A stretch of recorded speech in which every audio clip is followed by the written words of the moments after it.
Namaste, everyone, and welcome. As we get closer to the Wesak Festival meditation, I just want to take a little time to kind of talk about a deeper significance of that Wesak full moon and what we're going to do about at that time. All right. That way, you will know if you want to join us. Because if you're in the California or United States, it's in the middle of the night. Well, California is 3:45 a.m. and we're going to start around 1 o'clock in the morning because we're going to do preparation, meditation, and all, even before the main event. Okay. So it's something like this.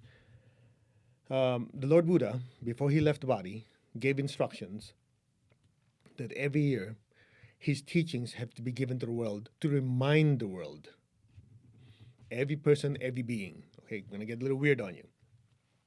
Not just human souls, but other spiritual beings also have to listen to these teachings. Okay? So that means nature spirits, different types of angelic beings, they're also listening to these teachings. And they're basically these two teachings. One, the Four Noble Truths and the Eightfold Path. Okay, there's a lot of books on it. There's on the internet, but I'll just give you like a synopsis so you have the gist of what it is, and you'll know the significance of why it's being repeated every single year. All right.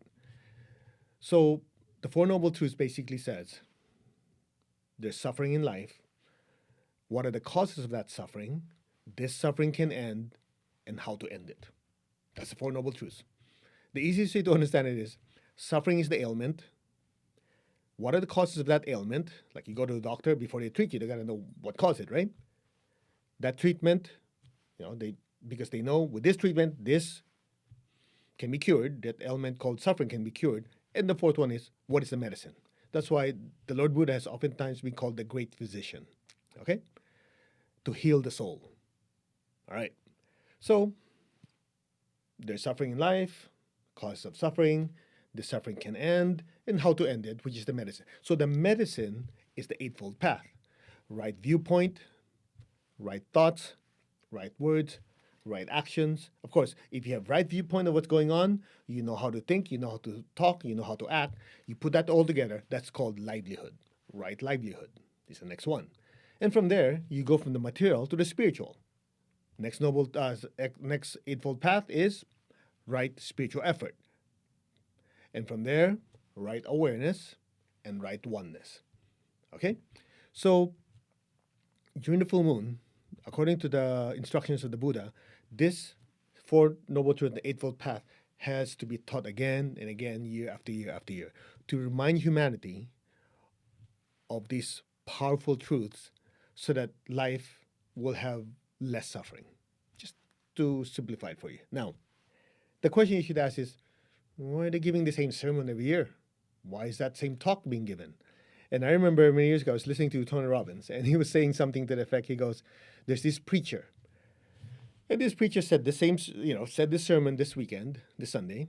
Next Sunday, he said the same sermon. Next Sunday, preached the same sermon. He did this for something like 5 or 6 weeks. And finally, the elders in the church, hey, Reverend, you've been saying the same, preaching the same sermon for the last 5, 6 weeks. You know what the preacher said? And I will continue to do so until they practice. You get the idea? So, if you think about it, all these great spiritual teachers are teaching the same thing, right? Be kind to others. There's this law of karma. Whatever you sow, you reap, so on and so on. And you still will keep screwing up. So that's why we have to be reminded. That's why they keep sending teachers over and over and over again. Make sense? So when the Lord Buddha gave those instructions, so every year, as the teachings are being given again, of course, when I get to the Wesak Festival, I'll expound on each one of these. I just give you like a framework.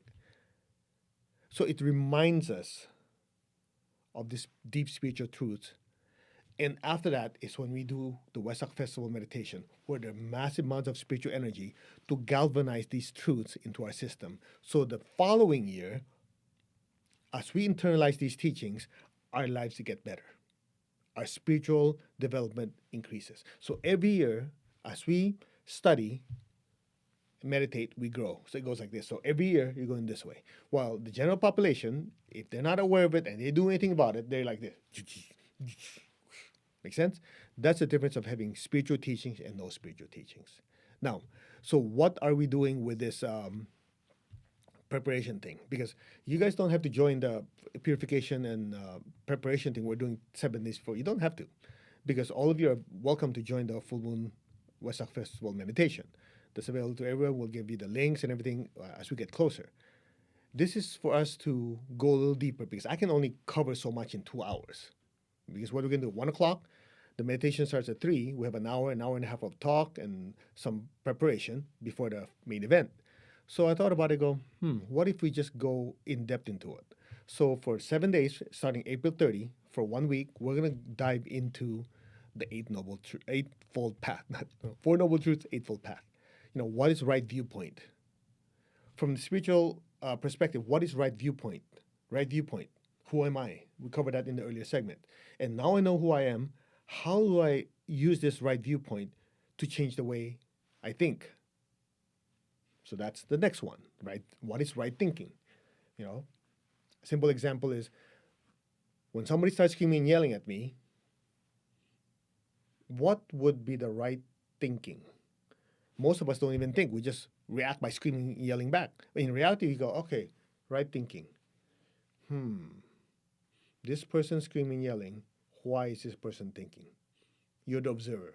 So earlier we did it on ourselves. Now you're going to do it from other people.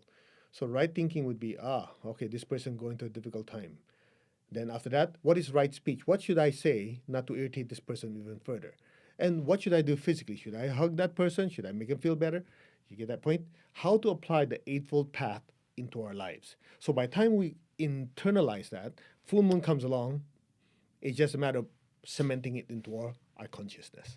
That is the purpose of those Eightfold Path talks for 7 days preparation before Wesak. So you're welcome to join us for that. And some of you who want extra attention in getting rid of old tendencies so you can have this exponential growth during the full moon, we have the half an hour one that's also there. You just click on it and the details are there. Okay? So again, you don't have to do any of these. You're all invited to the Wesak full moon.